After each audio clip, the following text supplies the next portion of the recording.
tous, c'est Mikaïev. Aujourd'hui, je vais vous parler des 7 symptômes de l'éveil spirituel.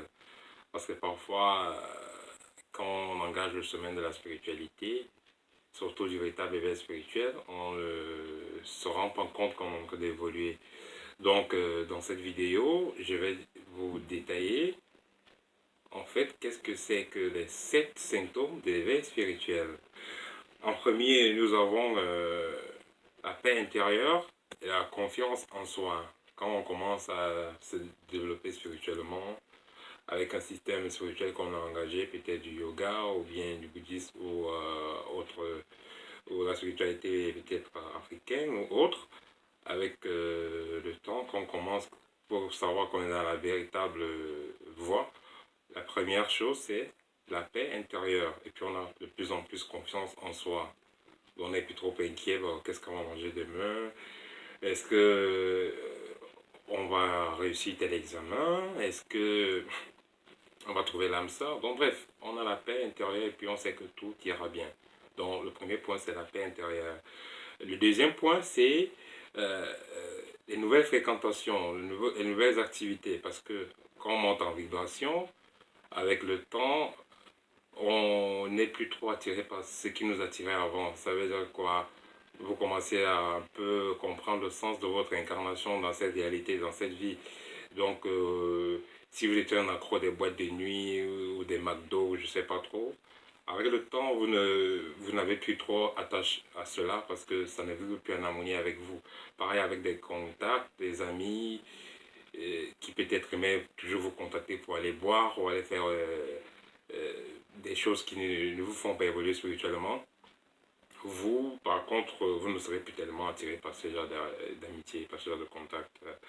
Bon, le troisième point, nous avons l'harmonie avec la nature. Donc, vous ressentez une certaine harmonie avec la nature, vous respectez de plus en plus la nature parce que vous savez que la nature existe. Non pas seulement parce que vous avez lu ça quelque part, mais parce que vous vivez cela.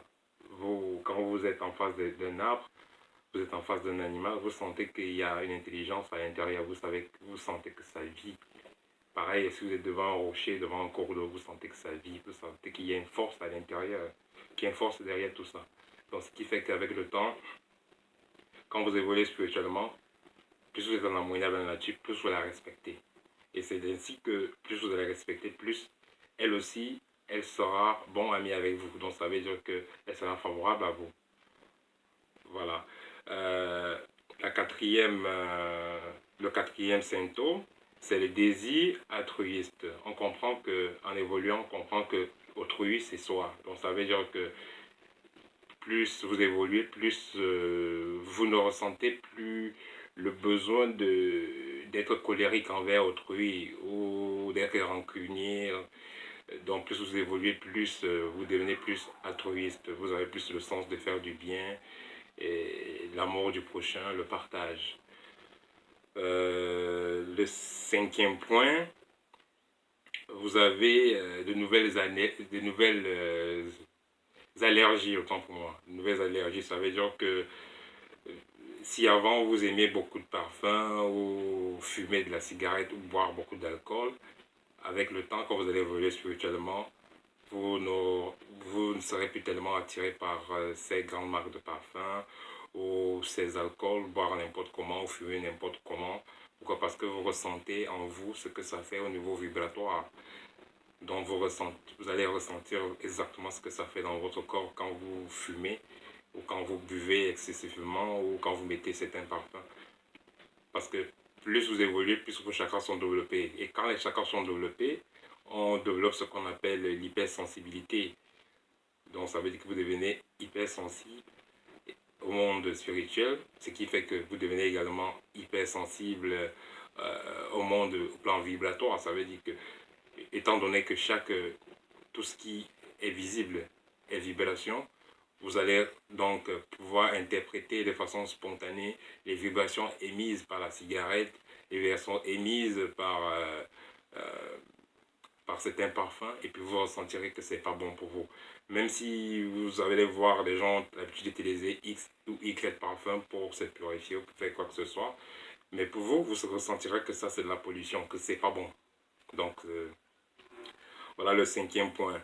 Le 6e point, vous avez des rêves qui seront intenses quand vous allez commencer vraiment à vous développer spirituellement. Vous aurez des rêves qui seront intenses. Vous pouvez avoir des rêves, même si vous dormez pour 30 minutes, vous avez un rêve. Donc, à tout moment que vous fermez les yeux, constamment, directement, vous avez un rêve parce que vous faites une projection dans le plan spirituel spontanément. Et aussi, des rêves peuvent être de bons rêves, des rêves peuvent aussi des rêves, je peux dire un peu horreur. Pourquoi? Parce que dans le monde spirituel, il n'y a pas que le bon côté, il n'y a pas que des bonnes choses, il y a aussi des choses terrifiantes. Ce qui fait que vous allez commencer à voir un peu la réalité des choses. C'est un peu pour certaines personnes qui vont peut-être rêver, et dans les rêves, ils consomment des saletés, des ordures, ou ils voient, on verse sur eux de la merde et tout ça. Ben, ça, c'est un signe d'éveil spirituel. Pourquoi? Parce que ils voient la réalité des choses. Une personne va voir peut-être que c'est de l'eau qu'on lui a versé, ou bien peut-être que c'est du poulet qu'il mange alors qu'il mange des cadavres, alors que donc c'est ça en fait. Donc vous avez des rêves, vous commencez à voir des choses dans leur propre nature, vous commencez à voir les choses véritablement telles qu'elles sont. Et le 7e point aussi, c'est quand vous évoluez spirituellement, vous allez commencer à avoir plus de troubles, plus d'attaques. C'est vrai qu'il y a des douleurs qui vont venir parfois, peut-être quand vous faites des exercices, des endroits qui sont un peu bloqués, qui causent la douleur parce que l'énergie n'arrive pas à passer dans cette zone. Mais aussi, vous aurez des attaques, vous aurez un peu plus de problèmes spirituels. Mais ce n'est pas dans le but de que vous stoppez votre éveil spirituel, non, mais c'est dans le but de vous rendre plus fort. Parce qu'on dit, ce qui ne nous tue pas nous rend plus fort. Et aussi dans la tradition africaine, qu'est-ce qu'on dit? On dit que euh, une mer, donc un fleuve, un cours d'eau qui est calme ne peut pas former de bons marins. Donc pour que vous soyez un bon marin, pour que vous soyez un véritable guerrier, il faut être passé par des obstacles. Ce sont des obstacles qui rendent des gens forts. Donc ça c'est le point le plus où je vais beaucoup souligner, que je peux beaucoup souligner dans l'éveil spirituel. Donc c'est le 7e point qui est les obstacles. Parce que quand on évolue dans le plan spirituel, quand on évolue spirituellement, autant pour moi, c'est pas tout le monde qui est fier de vous voir évoluer, c'est pas toutes les entités environnantes qui sont prêtes à vous voir évoluer. Pourquoi? Parce qu'elles savent que quand vous allez évoluer, vous allez sortir, comme on dit souvent, vous allez sortir de leur orbite, vous allez sortir de leur collimateur. C'est un genre dans l'entourage, dans la famille, qui ne veut pas que vous évoluez.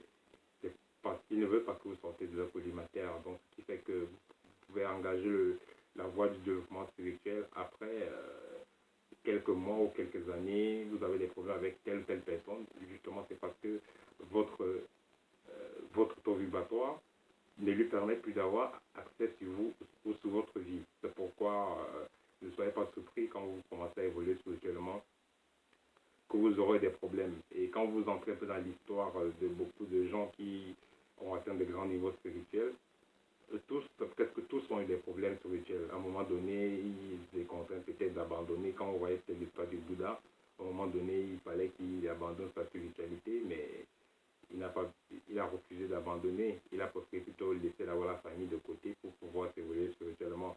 Donc, pour vous dire que quand on prend la voie de l'éveil spirituel, c'est pas forcément une voie très douce parce qu'il y aura des obstacles. Et puis, la voie spirituelle, c'est la voie des guerriers. Donc, voilà. Bonne continuation à vous tous. Merci de liker.